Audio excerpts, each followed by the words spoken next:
love this question. It's about triggers. And I love me a conversation about triggers. So here's the question. I would love to hear your take on how to approach triggers with clients. So many times I feel like calling something a quote trigger is an excuse not to deal with the underlying pain. How do you go about showing them from a loving perspective that facing those can help them heal and grow? Well, a trigger is absolutely an opportunity to grow and to create a shift in your life. So triggers, while inherently are uncomfortable, there's no denying that. They can also be exciting and really eye-opening. So for me, in my personal journey, when I get triggered by something, yes, there's a sharp sting to it, but there's also an excitement around, I just learned something about myself. So it's kind of like, oof, that stung. But now I know that there's something underneath this that is deeper. There is a deeper layer because that stung so bad. Especially if you're noticing that there's a sting, an emotional sting within you that is not felt in the same way as maybe somebody else or other people that you're with. And you're like, why did that not bother any of you? It really bothered me. Okay, so there's likely a deeper memory under there as well. So it's kind of like getting stung by a bee. Have we all been stung by a bee before? I have several times. And you can take that as information. So, ouch, that hurt. But now I know I'm allergic to bees, for example. So the ouch is that initial discomfort. But the underlying allergy is what the deeper issue is within this situation and why it really triggered you so deeply.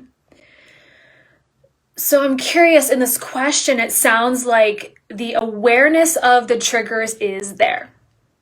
You see it, or your client sees, this was triggering for me. But then it sounds like it's stopping with that awareness. So I was just on vacation and with my grandparents, and I was triggered by my grandfather last week. And if I had just stopped at the awareness of the trigger of that sharp pain I felt, then I would have just, brushed it off and said something like, oh, that's just triggering for me. Every time someone talks about that subject or treats me this way, that's just a trigger for me. And then you go on your merry way, instead of continuing to investigate and asking empowering questions like, why did that bother me so much? Or what part of me did that sting? Or what part of me feels hurt? Is there anything I can learn from this situation? Is there anything I would do differently in the future? So if you're aware, that's great. That is absolutely the first step, but it's still a Band-Aid approach.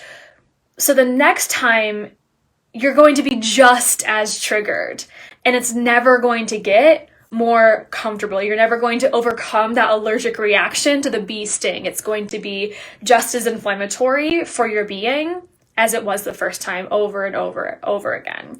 Whereas investigating it allows it to be released, to be healed, because it doesn't have to remain a trigger. Something that is a trigger right now, today, or the thing that triggered me last week with my grandfather doesn't have to remain a trigger in my life. And I find that the short-term discomfort of investigating and going deeper absolutely outweighs the long-term discomfort of being re-triggered and inflamed over and over and over again. So if this person were my client, I would invite them to investigate simply by asking them empowering questions, not accusatory or directive questions, but empowering, open-ended questions. So for example, where? Because this is about embodiment too. Our body holds onto emotion. So where do you feel that emotional charge, that trigger in your body? Where do you feel it? So already you're inviting them to actually be in that emotion versus pushing it away. It sounds like right now it's like a little blip of awareness, and then you shove it out right away. And instead, where is it in the body? You're actually allowing it to sit there for a moment. You don't have to like re-experience over and over again or anything like that. It's not exposure therapy. But where is it in your body? That's simply a deeper awareness. And then when you feel that in your body, what memory comes up around that sensation? What is the first memory you can think of in which you've also felt this in your body? And can you sense within you why this does hurt so badly? Is there a memory attached to it? Is there anything that you can learn from it? Is there a younger version of you that needs soothing, that needs love, that needs reassurance, that needs to be told something, or maybe she just needs to be heard? And then in the future, how would you like to respond versus react to a similar situation? Because likely it's going to come up in some environment again in the future. So how would you like to respond versus react in the future? Hopefully from a more empowering place. The one thing I want to add to that is that sometimes people aren't quite ready to investigate triggers because of trauma, or because their nervous system is too upregulated, or because they don't feel safe. And if that's the case, you want to take a trauma-informed approach and work on the foundation before you just peel back all the layers. And the foundation is nervous system regulation. The foundation is making sure that they have a safe environment to do the work in, or that they know what to do when they get triggered again, so that they feel supported in the process of the unveiling and of the peeling back of the layers. Super important, because that could be like a shadow part that you and the client are not currently aware of, that you definitely want to take into consideration. But that's how I would approach it.